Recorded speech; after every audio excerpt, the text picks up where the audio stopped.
আবাসে নয়া বিতর্ক, নতুন করে আবাসের কাজ শুরু হতে উঠে এলো বড়সড় দুর্নীতি। অ্যাকাউন্টে টাকা না ঢুকলে কাগজ কলমে ঘর দেওয়া কমপ্লিট। দুর্নীতির অভিযোগ তুলে প্রধানের ঘরে বিক্ষোভ, একাধিক প্রাপকের অ্যাকাউন্টে 1 টাকাও ঢোকেনি, বাড়িতে একটাও ইট পড়েনি, অথচ পঞ্চায়েতে খোঁজ নিয়ে দেখা যাচ্ছে বাড়ির টাকা দেওয়া কমপ্লিট। শান্তিপুর ব্লকের বেলঘড়ি 1 নম্বর গ্রাম পঞ্চায়েতের ঘটনায় হতবাক সকলে।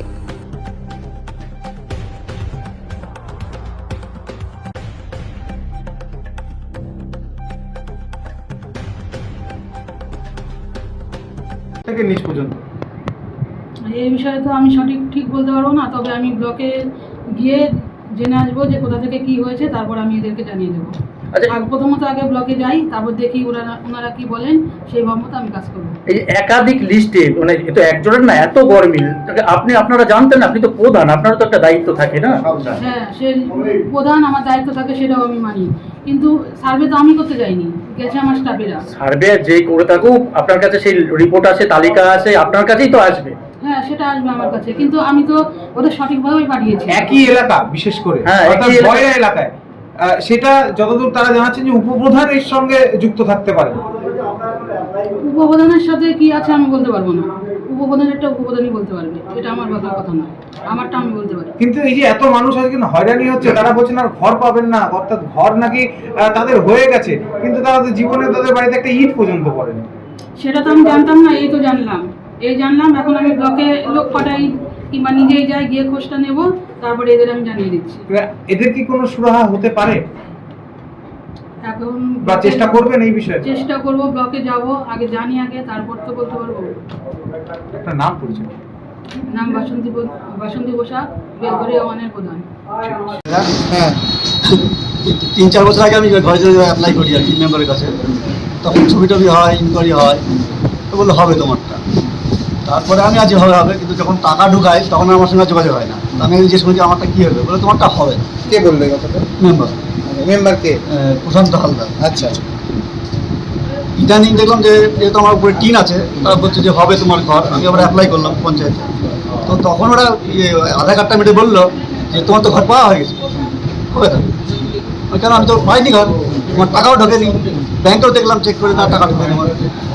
এখন আপনার ঘরের টাকা কার কাছে গেল? এখন কোথায় গেছে তো বুঝতে পারছি না। এবং আপনার তাহলে আধার কার্ড ইউজ করে কেউ ঘর নিয়ে? হ্যাঁ, আমার ঘরটা উঠে গেছে। কে থাকতে পারে পিছনে থাকতে পারে? সেটা তো বুঝতে পারবো না আমরা। এখন যেহেতু আমি জমা দিয়েছিলাম পঞ্চায়েতে মেম্বারের হাত দিয়ে, তারপর থেকে আমার সঙ্গে মেম্বারের সাথে এই বিষয়ে কথা বলেননি যে কে ঘর পেলো একটু জানাও? বলছে আমি বলতে পারবো না এটা। না, এই যে আপনার ঘর হয়ে গেল, টাকাটা তো ঢুকেছে। হ্যাঁ, কোথায় ঢুকেছে সেটা কিছু জানতে পেরেছেন? না, আমি জানতে পারিনি, আমার ওখানে ঢোকেনি। আপনার ওখানে ঢোকেনি? না। তাহলে কোথায় ঢুকলো জেনেছেন? না, ভিডিওতে গিয়েছিলেন? না, ভিডিওতে যাইনি, আমরা পঞ্চায়েতে এসেছি। এখন মানে ওটা কি জানবেন, জানার চেষ্টা করবেন? হ্যাঁ, অবশ্যই। এটা কেন, এই টাকাটা কোথায় গেল? আমি তো আর ঘর পাচ্ছি না, এখন এই ইনকোয়ারি তো আর আমাকে ঘর দেবে না, বলছে তোমার তো হয়ে গেছে ঘর অলরেডি। আমি এখন নতুন করে অ্যাপ্লাই করতে পারছি না। এই পঞ্চায়েতটা কার দখলে আছে এখন? কাদের, কোন দলে? টিএমসি দখলে আছে। তৃণমূলের দখলে? হ্যাঁ। তাহলে কি মনে করছে যে এরাই দুর্নীতি করে এগুলো করেছে? এখান থেকে তো কিছু হয়েছে না, আমাদের এখানেই জমা দিয়েছিলাম সব কিছু কাগজপত্র।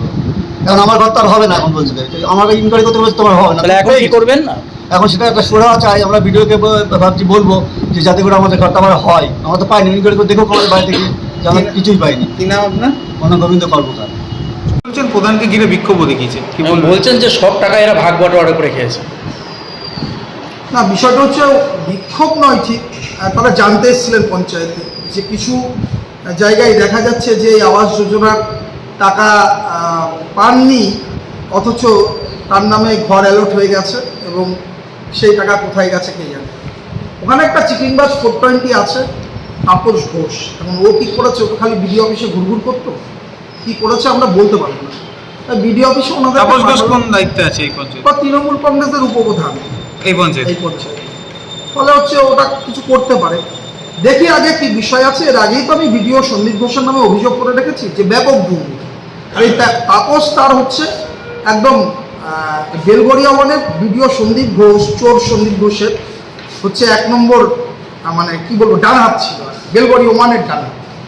ফলে হচ্ছে ও এই সমস্ত করে থাকতে পারে। তো দেখা যাক, আমি বিডিও অফিসে ওনাদেরকে পাঠালাম শান্ত করে, ওনারা বিডিও অফিসে দেখুন। এই প্রবলেম সলভ করতে হবে এবং এর সঙ্গে যারা ওদেরকে শাস্তি পেতে হবে। অলরেডি তো আমি অভিযোগ করে রেখেছি ভিডিও সঙ্গে। পঞ্চায়েত মন্ত্রী বলেছেন যোগ্যদের যেন ঘর পাওয়া হয় এবং তারপরেই সার্ভে, সেই সার্ভেতে যদি এরকম জিনিস উঠে আসে তো বিষয়টা হচ্ছে পঞ্চায়েত মন্ত্রী সম্মানীয় দিলীপ ঘোষ মহাশয় যেটা পরিষ্কার বলেছে যে যারা 60,000 টাকা করে নিয়েছেন অযোগ্য, তাদের শুধু পরের 60,000 টাকা সেকেন্ড ফেজে যাবে না তা নয়, যাবে তো নাই, সঙ্গে আগের যে 60,000 টাকা নিয়েছেন সেটা ফেরত দিতে হবে। এটা হচ্ছে দিলীপদের কথা, মানে যারা অযোগ্য ঘর পেয়েছেন মনে করবেন না যে 60,000 টাকা নিয়ে নিলাম, সেই 60,000 টাকা ফেরত দিতে হবে। আর দুই হচ্ছে আমরা চাই যোগ্য মানুষ পাক, রাজনীতি দল মত নির্বিশেষে যোগ্য মানুষ পাক, তার জন্য সার্ভে চলছে, বেলগড়িয়া 1-এও চলছে।